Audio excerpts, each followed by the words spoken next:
Hello and welcome to this introduction to emergency insulin programs in the United States. My name is Morgan. When I was 13 years old, I was diagnosed with autoimmune type 1 diabetes, also known as juvenile diabetes, and have survived since then on insulin life support. There is no cure for type 1 diabetes. The first patent for insulin was sold for $1 to the University of Toronto in the 1920s. Today, insulin costs just about $5 to make, and yet it is the sixth most expensive liquid in the world. My name is Karlynn Holland. I have been type 1 for 24 years. The last time I refilled my prescription for insulin vials, the retail cost was $350 per vial for Eli Lilly's Humalog. Others who use Novolog paid more than $330 per vial. Insulin is expensive, but it didn't used to be. Humalog was introduced in 1996 for a list price of $21 per vial. Today, the exact same medication is list priced at $274.70 per vial. In fact, insulin is so expensive that 1 in 4 patients reported rationing their supply because they could not afford this life-saving medication. Keep in mind, without insulin, a person like myself dies of diabetic ketoacidosis in just a few days. I need insulin injections every single day just to live. My name is Nicole Smith-Holt, and I live in Richfield, Minnesota. I'm an advocate for affordable and accessible insulin with the Minnesota chapter of Insulin for All. At the age of 24, my son Alec was diagnosed with type 1 diabetes. For 2 years, Alec was covered under my insurance and was able to purchase his insulin and diabetic supplies, sometimes with difficulty, but never went without. On his 26th birthday, he was no longer allowed to be covered on my insurance. And due to the high cost and high deductible plans available on the marketplace, my son decided not to purchase insurance and use that money to apply towards his pharmacy bill. In June of 2017, he went to pick up his insulin for the first time without the privilege of having health insurance and was faced with a bill of $1,300. Alec unfortunately did not have $1,300 in his bank account and made the decision that roughly 1 in 4 diabetics make. He left the pharmacy and went home and started to ration his insulin in hopes to make it to payday when he would have the funds to pay his bill. 3 days before payday, I received a call that his girlfriend had found his body on his bedroom floor. I was told that Alec had died, and after the autopsy, it was discovered that he died from diabetic ketoacidosis. Prior to aging off my insurance, I applied on Alec's behalf for every possible assistance program that could be found. Each and every time we received a denial because he made too much money. Before taxes, Alec was making about $40,000 a year. So basically, he made too much money for help and not enough to save his life. Patient assistance programs, or PAPs, are meant to provide a safety net of low or no cost medications to Americans who are uninsured or unable to afford the excessively high price set by the pharmaceutical company and inflated by the healthcare system. The pharmaceutical company decides who qualifies for their PAP and can make changes to the program or end it entirely at any time.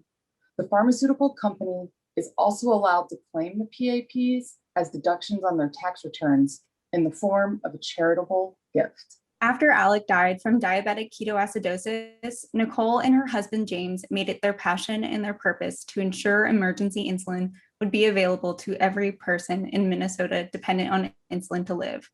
What happened to Alec could be prevented from ever happening again. Shortly after Alec passed away, we began our fight to figure out a way to prevent another needless death like Alec's.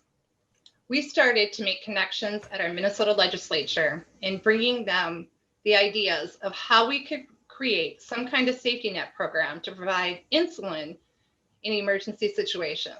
With some great allies at the state capitol and the hard work of many Insulin for All advocates and 2 years of politics, we successfully passed what is known in Minnesota as the Alec Smith Insulin Affordability Bill. On the eve of our law going into effect on July 1st of 2020, we received notice that pharma had decided to sue the state of Minnesota to stop our program. With the help of the Attorney General, Keith Ellison, and his team of lawyers, we were successful, and the suit was dismissed by the U.S. District Courts on March 15th of 2021. In May of 2018, I sat down and had a conversation with Mike Mason and 2 other staff persons from Eli Lilly, where I shared with them Alec's story. I shared with them how common it was for diabetics to ration insulin due to the high price, how people are basically playing Russian roulette with their lives, and how disappointed I was that they were not living up to their mission, vision, values, and their promise that is all laid out on their website. I left that meeting with Mr. Mason where he told me he would take my story, my thoughts, my suggestions back to his team, and that I had his commitment to internalize this and to do better. He also promised to follow up with me personally. Well, here we are in 2021, and guess what? I'm still waiting for Mike Mason to follow up with me. The Alec Smith Insulin Affordability Act has served more than 500 people in Minnesota since it went into effect as the Minnesota Insulin Safety Net Program in July of 2020. These people might otherwise have been killed by the high cost of insulin, just like Alec was. Unlike the patient assistance programs, the pharmaceutical companies are financially responsible for reimbursing pharmacies for the insulin and will be charged a fine if they do not comply. In Maine, the Alec Smith Insulin Affordability Act and resulting Minnesota Insulin Safety Net Program caught the eye of Hilary Koch, mother of a type 1 diabetic. Hi, my name is Hilary Koch. I live in Waterville, Maine, and I am the mother of a child who was diagnosed with type 1 diabetes at the age of 2.5. I know firsthand what it feels like to have to fight for supplies and insulin to keep my son alive. When I heard about Alec's story, I worried about what might happen to my own son when he has to age out of my insurance. Well, I joined other advocates in our state, and I started listening to their stories too. And I learned about a man whose mother lives right down the street from me, who also died from rationing his insulin. I reached out to lawmakers in our state, and I talked about the law that had passed in Minnesota and the need for it here in Maine. They were enthusiastic, and I was really excited about the introduction of a similar law here in Maine.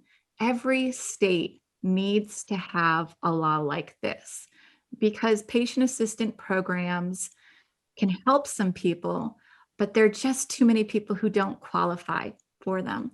And the reality is that no one in America should need a coupon to stay alive. One person who dies from rationing insulin due to its high cost is too many. If you live in Minnesota, please tell your friends and family members, even those who do not live with diabetes, about the Minnesota Insulin Safety Net Program, which provides a 30-day supply of insulin for $35. You do need a valid Minnesota ID. More information is available at www.mninsulin.org. Here's the thing, Maine is doing something really great with LD 673, but we need your help. Please show your support for affordable access to emergency insulin on social media. Be sure to use the hashtags hashtag LD673, hashtag MEPolitics, hashtag Insulin for All, and hashtag Long Live Al in memory of Alec Smith. If you live in another state that is not Minnesota or Maine, talk to your local representative today about starting an emergency insulin program modeled after the Alec Smith Insulin Affordability Act and the Minnesota Insulin Safety Net Program. It really is just as easy as picking up the phone or sending an email. Our state representatives are elected by us and they work for us. Let them know today that emergency access to affordable insulin is an important issue to you. A comprehensive list of resources for affordable insulin, including live support from a community member like myself living with diabetes to help you navigate these resources, is available at mutualaiddiabetes.com. If you're experiencing a medical emergency, call 911 or contact your emergency clinic immediately. Thank you for the tireless work and endless dedication of every patient advocate and ally in the Insulin for All global movement. Let's work together and alongside our elected representatives to ensure affordable access to insulin is a human right. Thank you.